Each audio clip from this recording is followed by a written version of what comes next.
Hello everyone, yet again welcome to Jim's Orbit. So I think अब हमारा थोड़ा सा पेस सेट हो गया है, राइट? अब you can connect the topics from previous lecture video to the next one and I think now आपका learning का भी पेस सेटअप हो चुका है, correct? If you have any doubts let me know in the comment section. Let us start. So we were doing chemical kinetics in the last chapter, last lecture video. Continuing with that, हमने rate of chemical equation, rate equation लिखा था, rate of chemical reaction. और क्या था rate?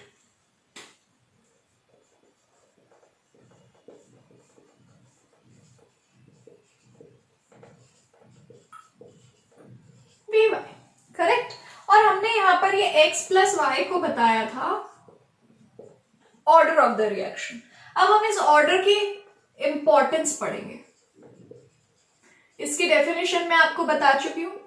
Order of reaction is the sum of the powers of the product of molar concentration of reactants in the rate equation. रटने की जरूरत बिल्कुल भी नहीं है, just write it and convert it into words, right?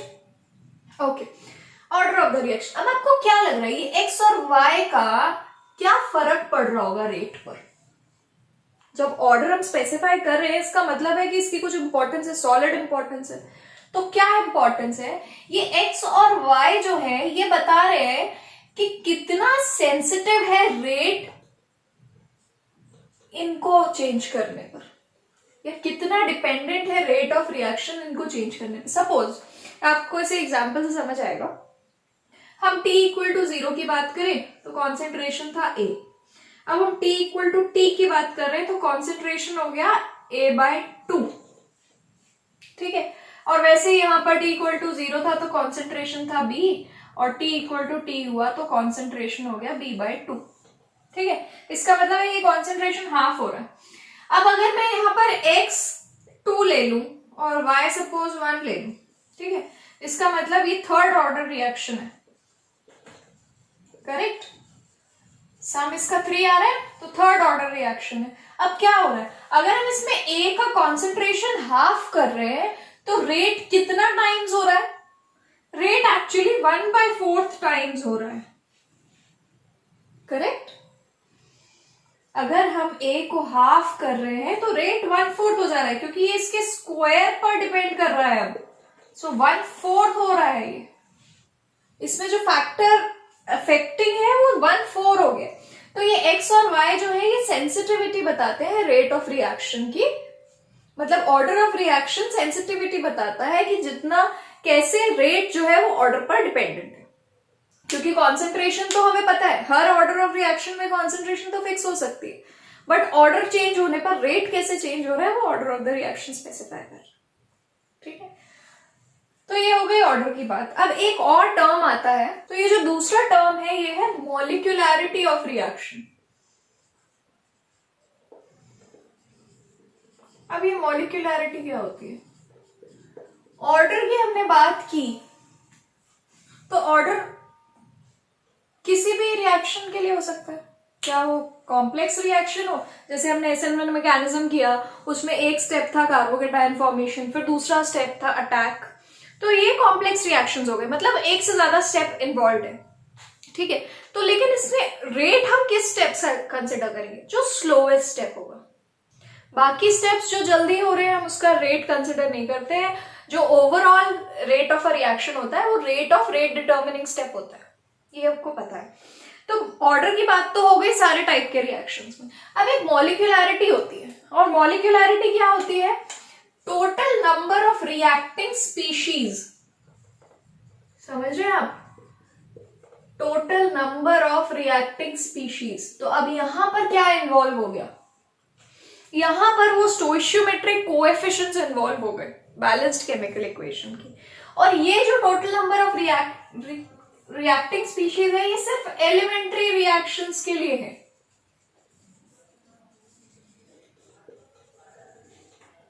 तो total number of reacting species in an elementary reaction is the molecularity of reaction.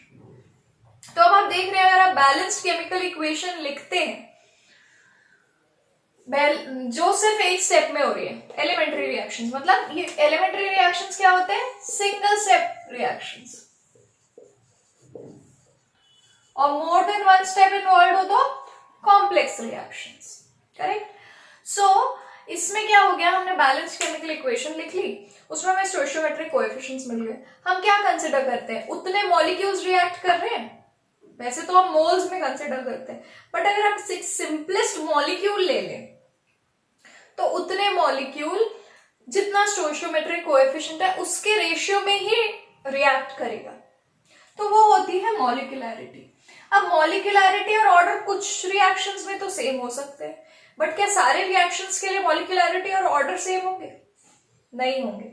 वो हमें कैसे पता लगेगा? मॉलिक्यूलैरिटी और ऑर्डर ऑफ रिएक्शंस में क्या डिफरेंस होता है वो देख के। तो चलिए डिफरेंसेस देखते हैं, molecularity and order of the reaction. Differences की बात करें तो फर्स्ट डिफरेंस जो है ऑर्डर और मॉलिक्यूलैरिटी में, वो ये है कि ये जो ऑर्डर है ये एक्सपेरिमेंटली डिटरमिन्ड वैल्यू होती है।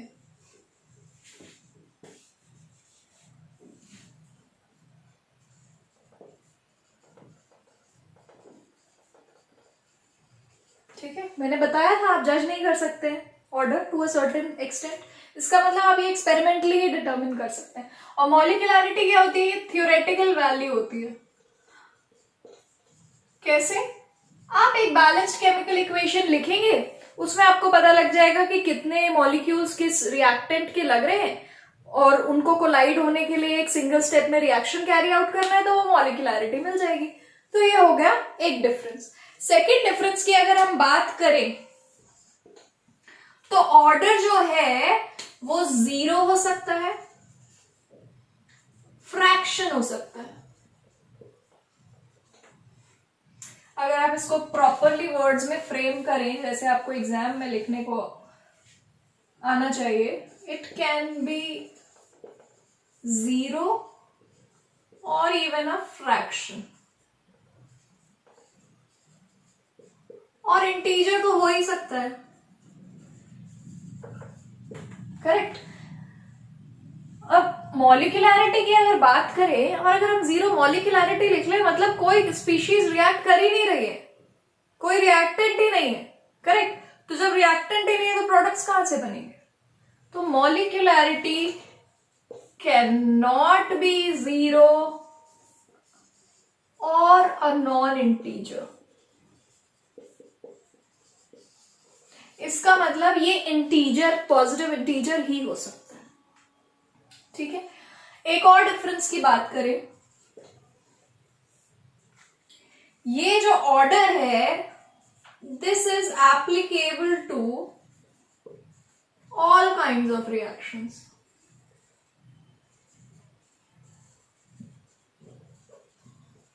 बी इट कॉम्प्लेक्स और एलिमेंट्री। ठीक है। बट मॉलिक्यूलैरिटी ये सिर्फ और सिर्फ सिंगल स्टेप एलिमेंट्री रिएक्शंस के लिए ही एप्लीकेबल है। सो एप्लीकेबल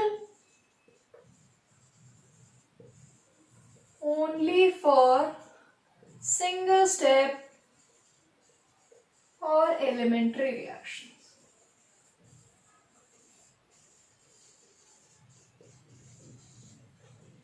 ठीक है। एक और डिफरेंस है इन दोनों में, और वो है कि ये जो है ऑर्डर जो है, अगर कॉम्प्लेक्स रिएक्शंस की बात करें, ठीक है, तो कॉम्प्लेक्स रिएक्शंस में order is same as order of rate determining step. Rate determining step का जो ऑर्डर होगा वो ही ओवरऑल रिएक्शन का ऑर्डर होगा। ठीक है। और ओवरऑल मॉलिक्यूलैरिटी के केस में overall reaction molecularity is applicable और is same for every step. वैसे तो हम यहाँ सिंगल स्टेप की बात कर रहे हैं, ठीक है, तो इसका मतलब है एक ही स्टेप है तो एक ही मॉलिक्यूलैरिटी होगी। और ऑर्डर अगर कोई स्लो कोई फास्ट स्टेप है उसमें डिफरेंट ऑर्डर है और रेट डिटर्मिनिंग स्टेप में डिफरेंट ऑर्डर है, तो रेट डिटर्मिनिंग स्टेप की जो ऑर्डर होगी वही ओवरऑल रिएक्शन की ऑर्डर होगी। तो ये बात हो गई आपकी ऑर्डर और मॉलिक्यूलरिटी की। वेरी ऑफनली asked question, what is the difference between order and molecularity? So it's best when you are asked about the differences, you write it in a tabular form. One column for one thing and another for another, and then point-wise differentiate. Okay, let's move on to the next part of the chapter. So your next topic is integrated rate equation. क्यों पढ़ रहे हैं आगे? Syllabus बढ़ाने के लिए? नहीं, differentiated rate equation हमने पढ़ ली। डिफरेंशिएटेड मतलब डिफरेंशियल्स इन्वॉल्व थे उसमें, कि डी रिएक्टेंट ये हो गया, मतलब एनी टाइम रेट जो है वो ये हो गया, ठीक है, और ये हो गया इक्वल टू दिस, ये हो गया डिफरेंशियल रेट इक्वेशन। और ये कैसे निकलती है? एट एनी इंस्टेंट, ठीक है। इसमें हमें ऑर्डर नहीं पता, ऑर्डर की कोई इन्वॉल्वमेंट नहीं है इसमें। ये हो गई आपकी डिफरेंशियल रेट इक्वेशन। अब अगर हमें एक रेट इक्वेशन मिल जाए अलग अलग ऑर्डर्स के लिए, कि हम बस वैल्यूज पुट करें और हमें रेट कांस्टेंट भी मिल जाए, और रेट कांस्टेंट मिल गया तो डेफिनेटली रेट भी मिल जाएगा, डिफरेंट डिफरेंट कॉन्सेंट्रेशंस निकाल पाए हम, और टी टाइम भी निकाल पाए, उसके लिए हम इंटीग्रेटेड रेट इक्वेशन पढ़ते हैं। और ये integrated rate equation different for zero order equation, zero order reaction, first order reaction, and second order reaction, and so on and so forth. सारे ऑर्डर्स के लिए डिफरेंट इंटीग्रेटेड रेट इक्वेशन अलग अलग होती है। अब ये इंटीग्रेटेड रेट इक्वेशन कैसे निकालते हैं वो हम स्टार्ट करते हैं। तो पहले जीरो ऑर्डर रिएक्शन से स्टार्ट करते हैं, right? Zero order reaction, zero order reaction, तो रेट इक्वेशन कैसी होगी? सपोज आर है, पी में कन्वर्ट हो रहा है, तो इसका रेट क्या होगा? Minus d R by D T. Differential rate equation को हम इंटीग्रेट करेंगे तब इंटीग्रेटेड तक पहुंचेंगे, और ये किसके इक्वल हो जाएगा अगर रेट लॉ के टर्म्स में लिखें? Raise to the power zero, ठीक। क्या जीरो ऑर्डर में कोई और कॉम्बिनेशन पॉसिबल है कि हम रेट कांस्टेंट के साथ कोई एक से ज्यादा रिएक्टेंट लगाकर कोई भी वैल्यू का हम सम करेंगे तो जीरो मिल सकता है? नहीं मिल सकता। और anything raise to the power zero is one, so ultimately this is k minus d R by D t equals to k। ये मिल गया हमें। अब हम इसे इंटीग्रेट कर देते हैं, ठीक है। तो ये हो गया माइनस आर। आप ये नेगेटिव साइन यहां पर भी लेके आ सकते हैं, फिर इंटीग्रेट कर सकते हैं, that will be convenient. So D R by D T is equal to minus K, correct. Integrating both the sides, what do we get? D R by D T का इंटीग्रेशन करेंगे R मिलेगा, और यहां पर हमें एक constant मिलेगा। मैंने ये क्यों किया? मैंने एक स्टेप यहां पर स्किप किया, बता सकते हैं क्या स्टेप है? मैंने ये वाला डिनोमिनेटर इधर लेके आई हूं इंटीग्रेशन के लिए। के कांस्टेंट है, बाहर आ जाएगा, माइनस साइन बाहर आ जाएगा, और dt का इंटीग्रल होगा t, और एक इंटीग्रेशन कांस्टेंट आ जाएगा। डिफरेंशिएशन का उल्टा होता है ना इंटीग्रेशन। अगर यहाँ पर कोई कांस्टेंट रहा होगा और हमने उसे डिफरेंशिएट किया होगा तो हमें एक इंटीग्रेशन कांस्टेंट रखना पड़ता है, which can be zero also, so हम उसकी वैल्यू निकाल लेते हैं। ये हो गई आपकी इंटीग्रेटेड रेट इक्वेशन। अब इसको थोड़ा सा जनरलाइज कर देते हैं। कैसे? इसकी वैल्यू निकाल के। तो इसकी वैल्यू क्या होगी? सपोज आर नॉट था इनिशियल कॉन्सेंट्रेशन ऑफ रिएक्टेंट, तब टी कितना था? जीरो था, और आर था कोई रैंडम कॉन्सेंट्रेशन, तब टी था कोई रैंडम इंस्टेंट ऑफ टाइम। अगर इसकी वैल्यूज पुट करो, अगर इसमें t में 0 रख लो तो यहां क्या आ जाएगा, I की वैल्यू आ जाएगी R0 आ जाएगी, यहां पर R0 आ गया, ये t 0 था तो ये वैल्यू 0 हो गई, तो I is equal to R0। अब ये I की वैल्यू इसमें पुट कर दीजिए, so R is equal to minus k t plus R0। Rearrange करेंगे तो R minus R0 is equal to minus k t. ठीक है, अब आप देख रहे हो यहाँ पे, इसको कंपेयर करो y is equal to M X plus C से। y M X plus C क्या था, equation of a straight line with slope m and intercept c। कुछ समझ आ रहा है, कुछ याद आ रहा है? तो यहाँ पर m क्या हो गया, माइनस के, मतलब स्लोप नेगेटिव है, और c क्या हो गया, R0। इसका अगर ग्राफ प्लॉट करें हम, कॉन्सेंट्रेशन ऑफ रिएक्टेंट और यहां पर हमारा टाइम आ जाएगा, तो कुछ ऐसा मिलेगा ग्राफ, जहां पर ये जो है ये वैल्यू हमारी R0 है, स्लोप है माइनस के, और टाइम आप वेरी कर रहे हैं, तभी ये प्लॉट हुआ है। करेक्ट। फिर इसको सिंप्लीफाई करो, अगर t की वैल्यू निकालनी है सपोज, या k की वैल्यू अगर आपको कांस्टेंट निकालना है, तो क्या हो जाएगा, R0 minus R upon t। ठीक है, ये ऐसे ही डिक्रीज होगा ना, maximum concentration t is equal to 0 पर होगा। अगर आप इसे कॉन्सेप्चुअली रिलेट करेंगे, अगर सिर्फ y plus is equal to M X plus C से कनेक्ट ना करके कॉन्सेप्चुअली रिलेट करेंगे, तो इनिशियल कॉन्सेंट्रेशन ही मैक्सिमम होगा, वहीं पर इंटरसेप्ट मिलेगा, स्लोप नेगेटिव है माइनस के। क्यों? क्योंकि टाइम जैसे जैसे इंक्रीज हो रहा है रिएक्टेंट का कॉन्सेंट्रेशन डिक्रीज हो रहा है। So do not get confused, either line is going to be this straight, I mean with a positive slope, or is it going to be this straight like with a negative slope? No, you just have to relate the things in your mind and then plot the graph. The maximum would be the concentration of reactant when time is 0, that is when we haven't started with the reaction, and it's going to eventually decrease as the time proceeds. Correct? So ये बहुत important चीज है, ये derivation भी बहुत important है, it can be asked directly in your exams. Find out the integrated rate equation for zero order reaction. ठीक है, अब अगर हम बात करें हाफ लाइफ की, हाफ लाइफ पता है क्या होती है? हाफ लाइफ होती है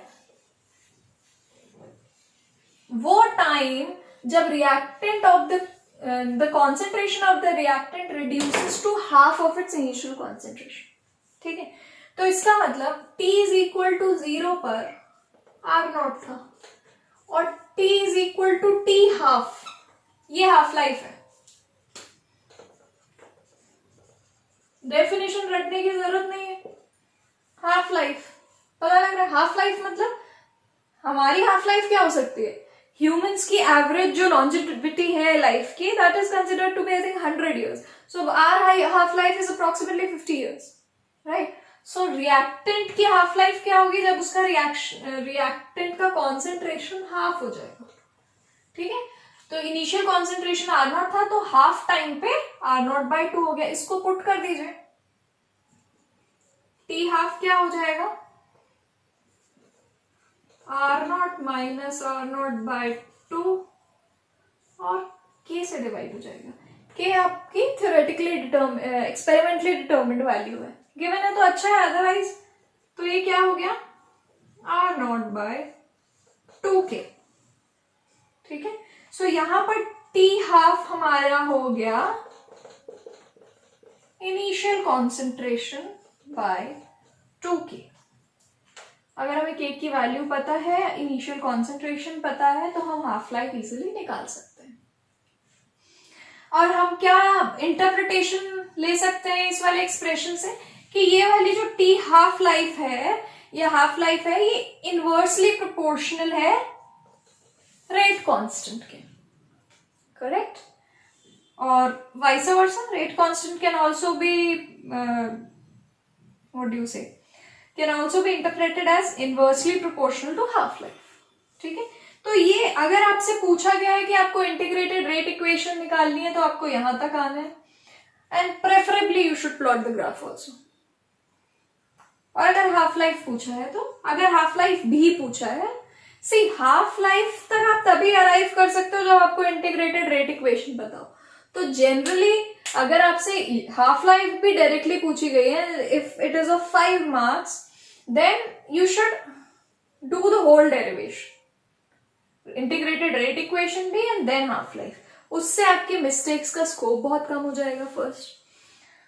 सेकेंडली, आपको रटना नहीं पड़ेगा, क्योंकि रटने से जनरली ये चीजें हम भूल जाते हैं, and we can not really produce it well in the paper. So it's better to derive the equation and then find out the half-life. First order reaction से integrated rate equation and further topics will be continued in my next lecture video. Thank you so much. Have a nice day.